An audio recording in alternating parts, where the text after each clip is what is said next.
Hey guys, അപ്പം നമ്മൾ ഇന്ന് ലുലു ഹാംലീസിലാണ് വന്നിരിക്കുന്നത്. ഇവിടെ ഒരുപാട് ടോയ് കളക്ഷൻസ് ഉണ്ട്.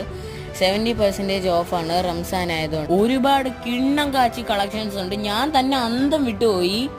പെരുന്നാളായതുകൊണ്ട് നിങ്ങൾക്ക് കുഞ്ഞു കുഞ്ഞ് ടോയ്സ് നിങ്ങളെ കൂട്ടുകാർക്ക് കൊടുക്കണമെങ്കിൽ അതും ഇവിടെ ഉണ്ട്. അതും ഇവിടെ ഇല്ലാതില്ല.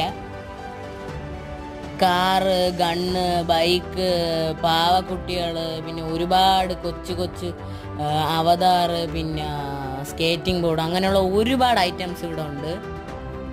ഈ സാധനം നേരത്തെ കണ്ട മങ്കി എനിക്ക് ഭയങ്കര ഇഷ്ടപ്പെട്ട്. പിന്നെ സ്കേറ്റിംഗ് ചെയ്യാൻ എനിക്ക് അറിഞ്ഞൂടെങ്കിലും ഒരു കൗതുകത്തോടെ ഞാൻ എടുത്ത് നോക്കുന്നു, അത്രേ ഉള്ളൂ. ഞാൻ കുഞ്ഞിലെ ഈ കാറൊക്കെ കളിച്ചിട്ടുണ്ട്, പക്ഷേ ഇപ്പോൾ എനിക്കതിൽ കയറാൻ പറ്റുന്നില്ല എന്ന് ആലോചിക്കുമ്പോൾ ഒരു വിഷമം പോലെ. പിന്നെയെന്ന് പറഞ്ഞാൽ ട്രക്ക്, ജീപ്പ്, കാറ്, എനിക്ക് വേണ്ട എല്ലാ സാധനങ്ങളും ഇവിടെ ഉണ്ട്. അപ്പം എല്ലാവരും അടിച്ചു കയറി വാ.